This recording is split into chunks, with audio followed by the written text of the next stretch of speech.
Saludos cordiales, estimados doctores. Continuando con el seminario número 2, la racionalidad científica, lógica, metodología y filosofía de la ciencia, vamos a desarrollar el tema el falsacionismo versus el verificacionismo, la lógica, metodología y filosofía de la ciencia, el realismo y el objetivo de la ciencia y el mito del marco común en defensa de la ciencia y la racionalidad. El debate entre falsacionismo y verificacionismo es central en la epistemología y la filosofía de la ciencia, ya que aborda cómo se define y valida el conocimiento científico. Estas dos corrientes ofrecen enfoques opuestos sobre los criterios de demarcación entre ciencia y no ciencia. Por un lado, el verificacionismo, promovido por el positivismo lógico y el Círculo de Viena, sostiene que una teoría es científica si sus enunciados pueden ser verificados empíricamente. Este enfoque se basa en el método inductivo, que generaliza a partir de observaciones particulares. Por ejemplo, si observamos repetidamente que el agua hierve a 100 grados centígrados a nivel del mar, podemos verificar esta afirmación como científica. Sin embargo, el verificacionismo enfrenta críticas como el problema de la inducción planteado por David Hume, quien argumentó que no podemos estar completamente seguros de que las observaciones pasadas se mantendrán en el futuro. Además, este enfoque excluye teorías significativas que no pueden ser verificadas directamente, como las relacionadas con fenómenos subatómicos o cosmológicos. En contraste, el falsacionismo, propuesto por Karl Popper, argumenta que una teoría es científica si es falsable, es decir, si puede ser refutada por evidencia empírica. Según Popper, la ciencia avanza mediante un proceso de conjeturas y refutaciones. Las teorías se aceptan provisionalmente hasta que se demuestra su falsedad. Por ejemplo, la afirmación «todos los cisnes son blancos» puede ser falsada al encontrar un cisne negro. Este enfoque fomenta el escepticismo crítico y evita la acumulación de creencias infundadas. Sin embargo, el falsacionismo también enfrenta críticas como su aplicabilidad práctica en el desarrollo científico real y su incapacidad para abordar teorías complejas que no pueden ser falsadas fácilmente. Ambos enfoques han influido profundamente en la epistemología moderna, mientras que el verificacionismo busca certeza a través de la confirmación empírica, el falsacionismo promueve el progreso científico mediante la eliminación de teorías falsas. Aunque ninguno de los dos es completamente satisfactorio por sí solo, juntos han enriquecido nuestra comprensión del conocimiento científico y han inspirado enfoques más integrados y flexibles. La lógica, la metodología y la filosofía de la ciencia son pilares fundamentales para entender cómo se construye el conocimiento científico y cómo se valida. Estas áreas interrelacionadas han sido objeto de estudios por filósofos y científicos a lo largo de la historia, y su desarrollo ha influido de manera en que se percibe y se practica la ciencia. Vamos a desarrollar estos tres conceptos. La lógica en la ciencia. Inicialmente, la lógica es la base para estructurar razonamientos válidos y coherentes. Según Mario Bunge, la lógica formal y la lógica simbólica son herramientas esenciales para analizar proposiciones y deducciones en el ámbito científico. La lógica permite distinguir entre razonamientos válidos y falaces, asegurando que las conclusiones derivadas de las premisas sean consistentes.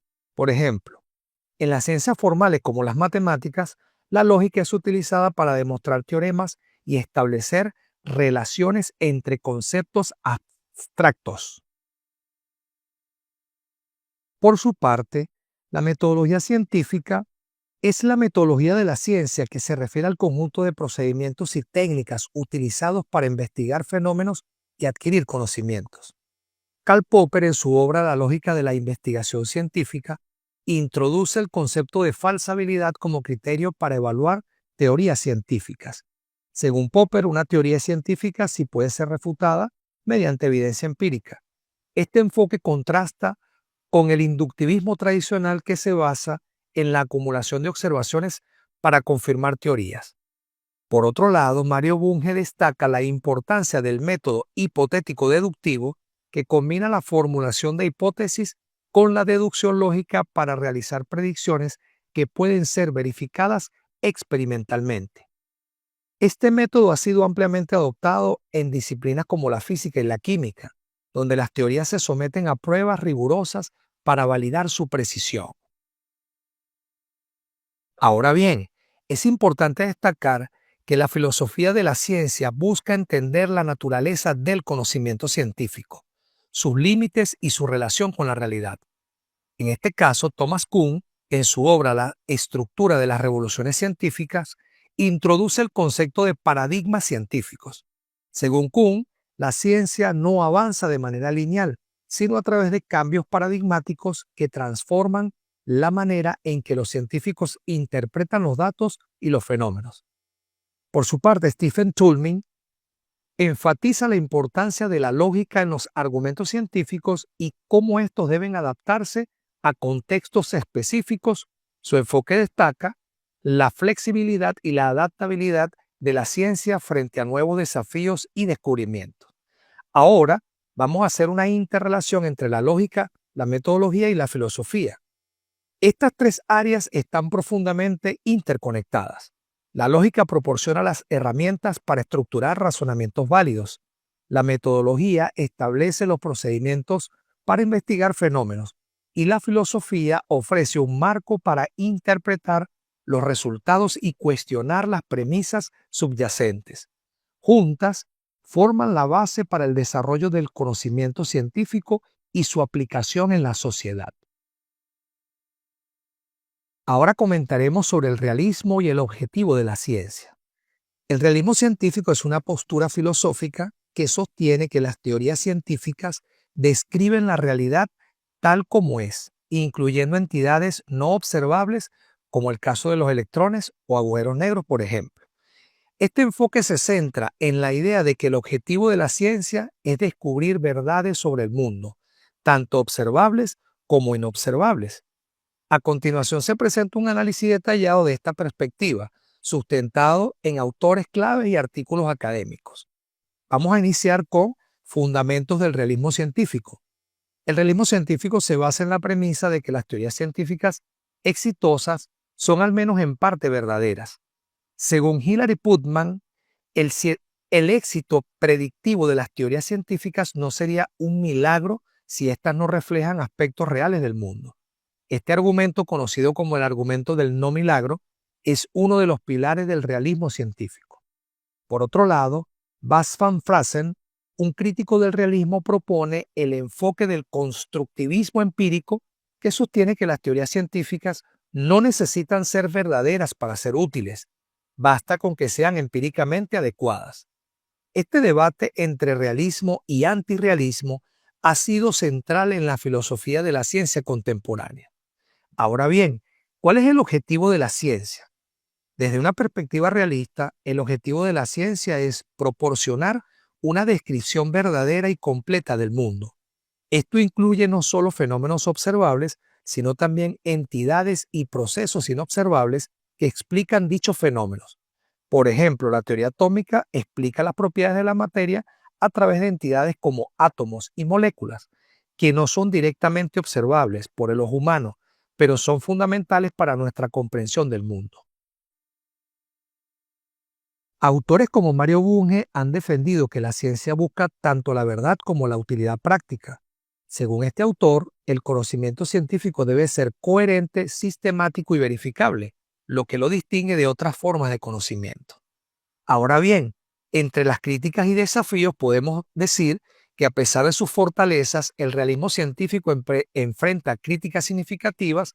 Una de las más destacadas es el problema de la subdeterminación de las teorías por los datos, que sugiere que múltiples teorías pueden explicar los mismos datos observacionales. Esto plantea dudas sobre si las teorías científicas reflejan realmente la realidad o son simplemente construcciones útiles.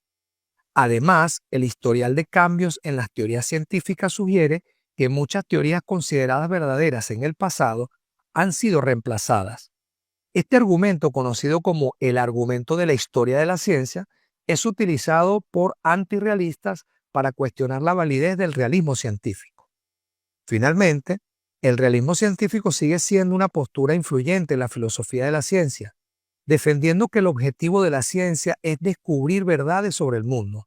Aunque enfrenta críticas, su énfasis en la conexión entre teoría y realidad lo convierte en un marco valioso para entender el progreso científico. Ahora trataremos la racionalidad como actitud, una defensa popperiana de la ciencia sin fronteras. En el mito del marco común, Karl Popper confronta una idea ampliamente aceptada en ciertos círculos académicos, que la comunicación efectiva entre teorías o disciplinas científicas solo es posible si éstas comparten un mismo marco conceptual. Esta noción, que pretende fundamentar la racionalidad en la homogeneidad metodológica, es precisamente el mito que Popper se propone desmantelar. Su argumento central sostiene que la ciencia no avanza dentro de límites inamovibles, sino gracias a la confrontación de ideas dispares, incluso incompatibles. Popper redefine la racionalidad no como el resultado de un consenso previo, sino como una actitud crítica abierta a la refutación y al diálogo entre perspectivas diversas. Para él, la posibilidad de entendimiento no depende de compartir los mismos supuestos, sino de la voluntad de discutirlos y someterlos a prueba. Esta concepción rompe con el relativismo epistémico, que muchas veces se esconde tras el argumento de la inconmensurabilidad entre paradigmas. Además, el planteamiento de Popper tiene implicaciones importantes para la práctica científica. Si se aceptara que solo pueden dialogar teorías que comparten un marco común, se limitaría gravemente la innovación. Los avances más significativos de la ciencia han surgido precisamente del roce entre perspectivas distintas que se interpelan mutuamente. La historia de la física, la biología o la sociología está plagada de rupturas paradigmáticas que solo fueron posibles porque los científicos se atrevieron a cuestionar los límites de sus tradiciones. Por último, Popper invita a entender la ciencia no como una estructura cerrada y autorreferencial, sino como un proceso inacabado, plural y dinámico. La racionalidad, en su visión, no consiste en adherirse a un canon metodológico, sino en cultivar una disposición ética, la de aceptar que podemos estar equivocados, que nuestras ideas deben exponerse a la crítica y que el conocimiento solo crece en la confrontación honesta con lo diferente. En síntesis, el mito del marco común empobrece la ciencia al convertirla en una doctrina. Popper, en cambio, la enriquece al defenderla como una aventura humana y profundamente imperfecta, pero guiada por la valentía intelectual de quien se atreve a pensar más allá de sus propias fronteras. Espero que este resumen haya sido de provecho para todos ustedes y que los invite a un debate fructífero en el foro de socialización. Muchas gracias por su atención.